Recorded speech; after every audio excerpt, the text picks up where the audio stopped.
Hi sa ating mga kababayan dyan. Magandang umaga sa inyo dyan sa Philippines. So 8:31 dito ngayon and same time lang din. So nandito ako ngayon sa favorite location ko kung saan dito talaga ako nagwo-workout. And today is my 22nd day of doing a full body push-up. So ang dami kong mga natututunan sa journey, especially from day 1 until today. And bago ko ipagpatuloy yung mahaba kong live today, ay tawag dito, gusto kong bumalik sa day 1 kasi nga nahihirapan talaga ako na mag-push up, no? Hindi ko talaga maitaas yung katawan ko. Imagine mo na magpo-push up ka tapos hindi mo na maitaas yung buo mong katawan, o di ba? So pero ang topic natin ngayon, paano nga ba maging fit? And at the same time, i-share ko din sa inyo yung daily habits na ginagawa ko, which is yung push-up, no? So, yon. Paano nga ba maging fit? Napakasimpleng tanong, no? Pero nasa sa atin kasi yan eh, paano nga ba maging fit? So, yung ginawa ko kasi dati, no? Dati akong mataba, dati akong maraming sakit, tapos hindi maganda yung mindset ko, hindi rin maganda yung mga daily habits ko. So yun yung mga root cause kung bakit hindi ako nagiging fit. So, para maging fit si Amanda, so kailangan kong baguhin yung mga habits na yon, di ba? So, kung hindi maganda yung mindset ko, like for example, okay na to, satisfied na ako sa katawan na binigay ng Panginoon sa akin. Pero how to be satisfied kung ako mismo dati is maraming sakit, tuberculosis, malignant cancer, ano pa nga ba, obese, kasi nga 70 kilogram ako that time. And then palaging sumasakit yung ulo. So, kailangan ko na i-shift yung mindset na yon, di ba? Alangan naman na papayag ako na magiging obese for the rest of my life. So may gagawin talaga ako by changing my daily habits, siyempre. So kung dati hindi ako nagwo-workout, so that was 10 years ago, so nag-start akong mag-exercise. So yun. So kung yung tanong mo, kababayan, paano nga ba maging fit? Madali lang actually, napakadali lang. Ang sagot lang niyan is ikaw lang din. Ano nga ba yung ginagawa mo everyday? Ano nga ba yung iniisip mo everyday? Ano nga ba yung pinapasok mo sa katawan mo everyday? Sino nga ba yung nakapaligid sa'yo? Yung mga ganong klaseng tanong, di ba? So, simple lang kaibigan, kailangan mo lang maging consistent sa goal na gusto mo. So, let's say gusto mo na maging tone yung katawan mo. So, in order for you to achieve that tone body, so, katulad ng pinagdaanan ko, so kailangan ko talagang baguhin yung mga habits ko, di ba? So, matulog ng maaga and at least aim at least 7 to 8 hours na sleep.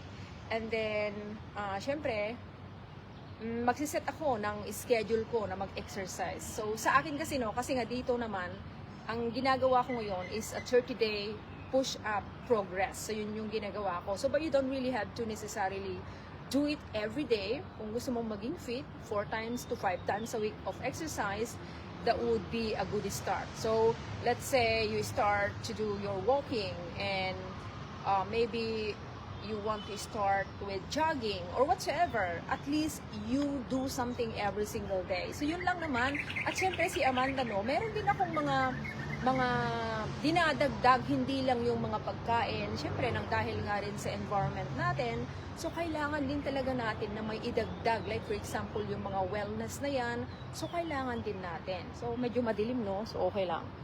Ang importante, naririnig ninyo yung mga pinagsasabi ko, no? So yun. At saka maging consistent lang. Kapag consistent ka kasi, makikita mo yung result. So like for example, itong 30 day na ginagawa ko, no, 21 days pa lang, talagang nararamdaman ko yung pagbabago ng aking katawan. May nararamdaman ako. So hindi lang yung mindset, gumaganda yung mindset. Nagfo-focus sa magandang mga pananaw sa buhay. So, at saka napapansin ko rin, no, yung mga napansin ko from day one, na hindi lang yung nahihirapan ako na mag full body push up, kundi napapansin ko yung core area ko na dati na malambot, so nagiging matigas siya, tapos lumalaki rin yung hips ko. So, yung parte nito, lumalaki siya. So, yun yung pangarap ko kasi medyo hindi balance kasi yung katawan ko minsan kasi nga medyo maliit yung aking dito sa bandang dito. So, nakakatulong talaga yung daily push-up sa akin to maintain a toned body. Tapos, lumiliit yung bewang, nagkakaroon ng abs. So, hindi mo naman kailangan na i-aim yung abs na yan. Ang importante is mag-start ka, di ba? So, syempre, kapag aim mo na magkaroon ng flat belly, ako naman kasi, I'm still on the journey to have that flat belly. So, sa akin, meron pa rin akong fats dito sa area na to. But it doesn't matter. Ang importante is nakapag-start na ako, and the same goes to you. Kailangan mo lang na mag-start, di ba? So, syempre, bago ka mag-start, ano nga ba yung goals mo, di ba?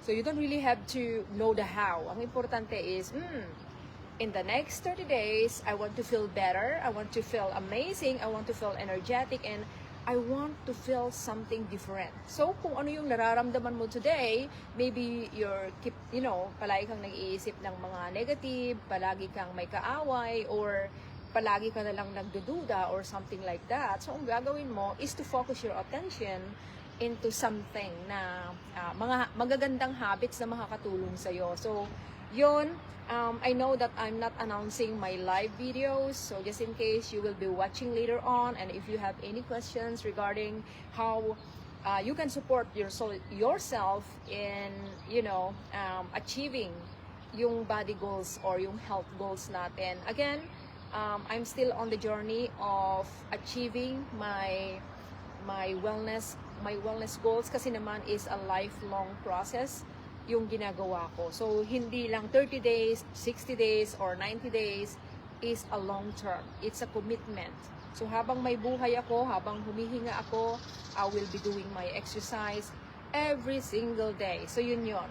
And, ano pa nga ba? Yung marami nagtatanong talaga sa akin. And then, meron ding nagtanong sa akin, na kababayan natin, no, na, Ate Amanda, ano nga ba yung gagawin ko para, yung related pa rin sa fitness related pa rin sa katawan, na-stuck din sila. So, hindi sila makapag-get started kasi nga maraming mga distraction sa paligid.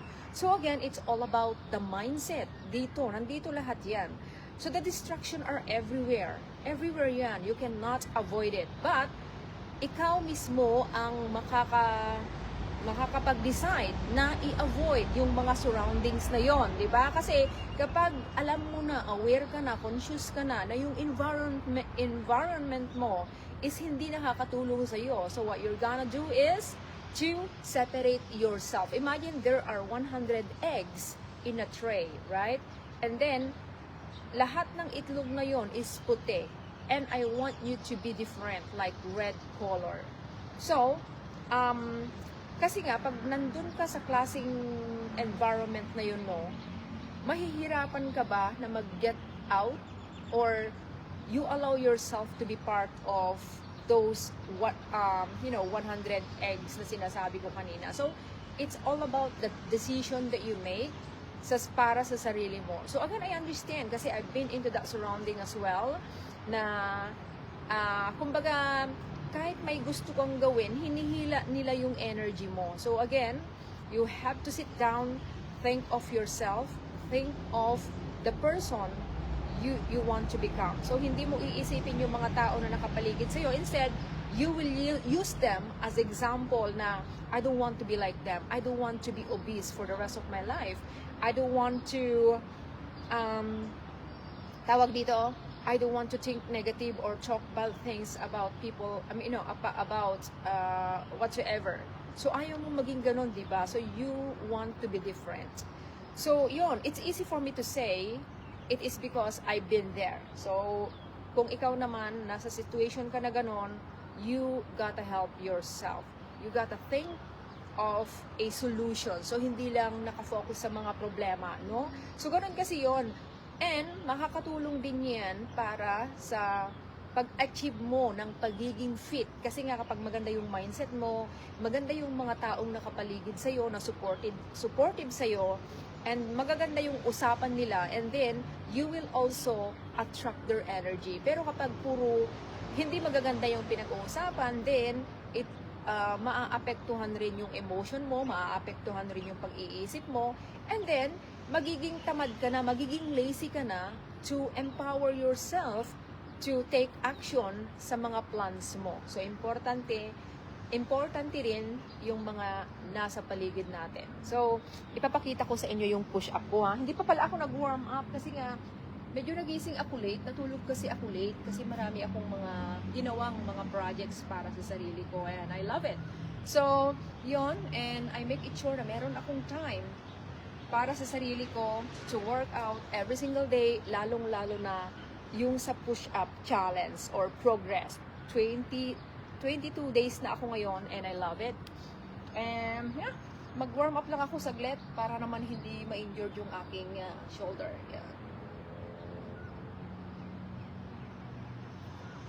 Medyo madilim kasi medyo maaraw na siya dito. Pero maganda, everyday akong naaarawan, and I really love it. Kailangan natin ng vitamin D. Yeah. So I'm spending at least 1 hour for myself. Oof. Imagine, 22 days. Alam ko kaya mo rin. Kung kinaya ni Amanda na mag-show up para sa sarili niya for 22nd day of doing a full body push-up, you can do it too. Yeah, show up for yourself. Love yourself fully. Ganon. Kasi wala namang makakatulong sa'yo kundi ikaw lang, hindi ibang tao. Nandito lang ako para mag-motivate, and I hope na sa pag-show up ko, mai-inspire din kita, mag-show up ka rin para sa sarili mo, no? So, okay, let me try my push-up, and I'll show you my push-up para hindi lang reels yung nakikita ninyo. Imagine that, Diyos ko, dati hindi ko talaga mai-lift maganito. Alam nyo, dati ganito ako, tapos hindi ko na talaga maibangon yung sarili ko kasi nahihirapan ako. At alam niyo ba, consistent lang ang kailangan dyan, at saka action. So, nakita ninyo na pinapakita ko yung journey ko dito from day 1 of doing a full body push-up. As in, hirap na hirap ako dati. So, syempre, tutulungan mo rin yung subconscious mind mo, sasabihin mo, I can do this. And, ang sikreto dyan is visualize it every single day that my body is so beautiful, I am able to do the full body push-up, and you visualize the person you want to become. Hindi yung, puro mga negative yung sinasabi mo. So normal lang yung negativity na iniisip natin, but you don't want that negative statement to put in here every single time. So kailangan tulungan mo by repetition. So, like for example, I am fit, I am beautiful, I am energetic, I am successful. Whatsoever you want to say it to yourself, as long na empowering, mabilis lang talaga ako magsalita, no? As long na empowering na statement na pinapasok mo sa utak mo, sa mind mo, kasi nga nakakatulong yan, o, di ba? So, every single day sinasabi ko rin, oh, thank you Lord. Tapos, after ko pala mag-push up, naggaganito ako, yes!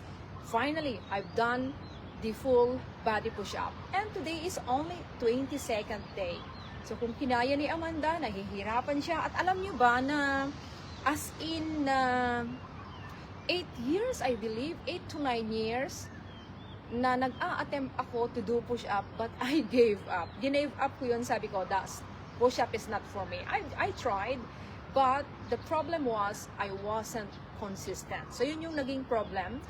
And, lately, that was 3 weeks ago, sabi ko sa sarili ko na I want to build the strength on my upper body, and I want to execute the full body push-up. At alam nyo ba, yun yung tinatawag na commitment. Commitment para sa sarili ko at hindi para sa iba. Kasi nga, I really love myself that much. So, kailangan ko talaga na mag-set ng one goal.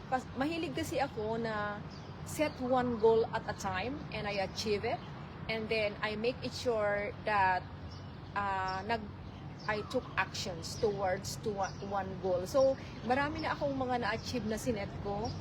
And yeah, just in case you also need someone to help you and guide you, no? Guide you, medyo madilim mga kaibigan. Guide you para sa pag-achieve ng goals ninyo. Andito lang naman si Amanda. You can reach out to me. We can have a conversation together.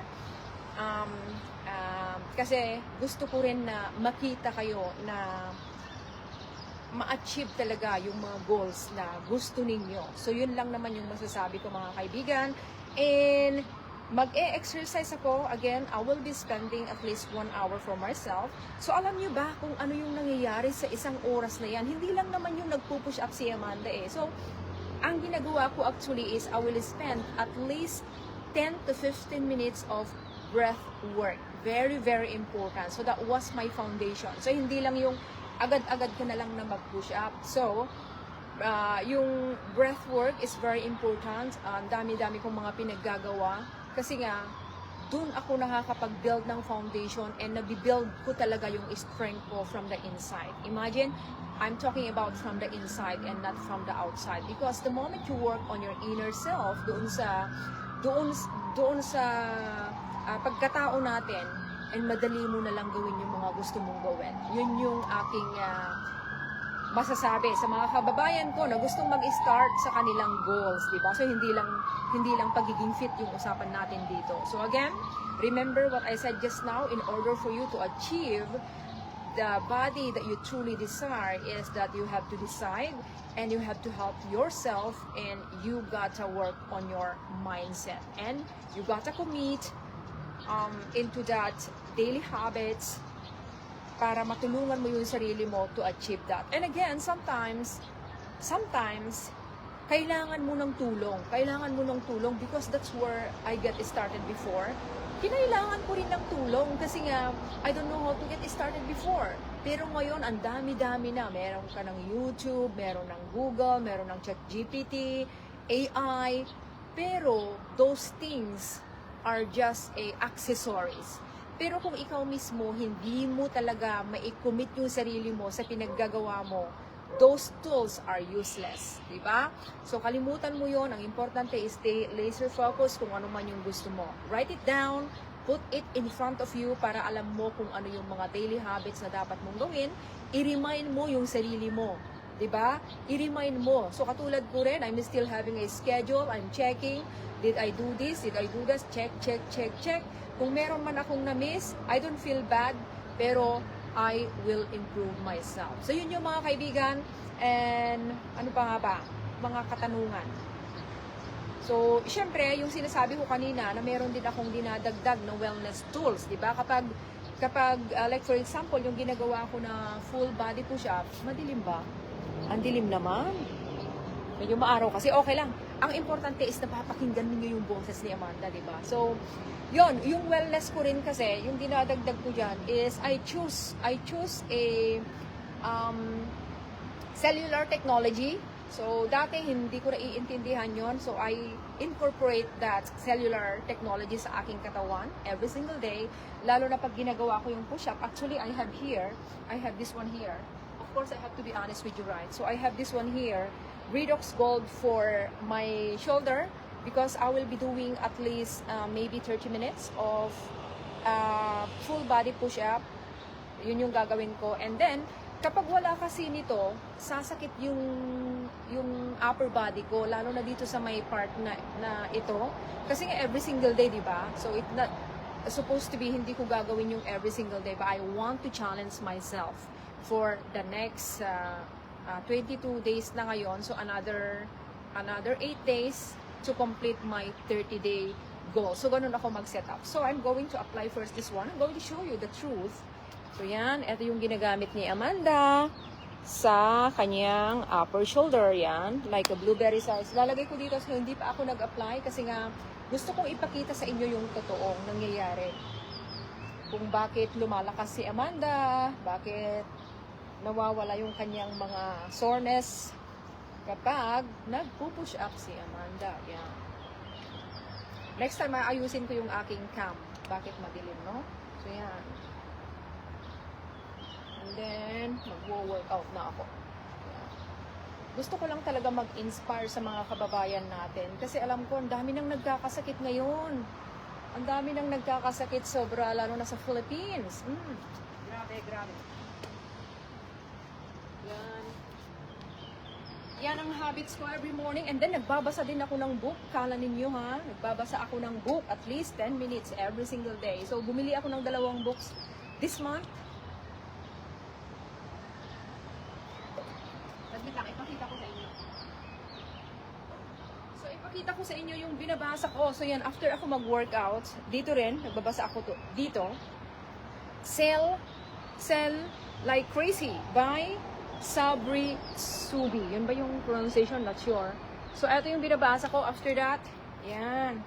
Exciting, di ba? So, kailangan din natin na magbasa at manghiram ng mga ideas sa mga totoong successful na tao. So, ito rin pala yung sasabihin ko sa inyo ha.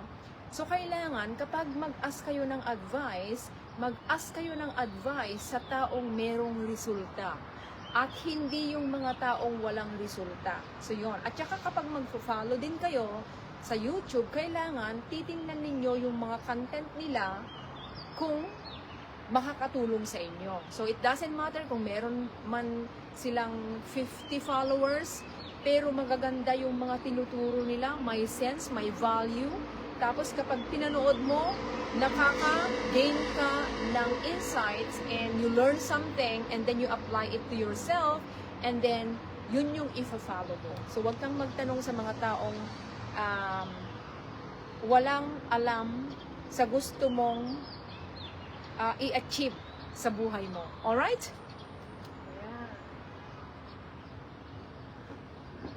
So, okay, yan yung warm-up ko yun, yung magsalita. Namimiss ko rin kasi mag-live minsan. And by the way, bago ko i-end to, no, kagabi pala, nag-host ako ng Ask the Doctor, How to Live Younger, Longer, and Have a Better Quality of Health and Life. So, grabe naman talaga. So, sabi ko, wow, doctors talaga, andun din. So, nag-share ng testimony yung isang doktor, shinare niya yung kanyang experience. Sa pinakita ko sa inyo kanina, yung in-apply ko dito sa aking shoulder. And then, meron din kasi yung tubig na native sa katawan natin, yung cellular na tinatawag. So, grabe talaga, ang ganda ng kanyang sharing. At, sinishare din niya sa kanyang mga pasyente. So, imagine that. So, nasa sa inyo na mga kaibigan. At syempre, kapag ikaw naman, kababayan, ay gusto mo naman talaga ma-improve yung health mo, I'm here.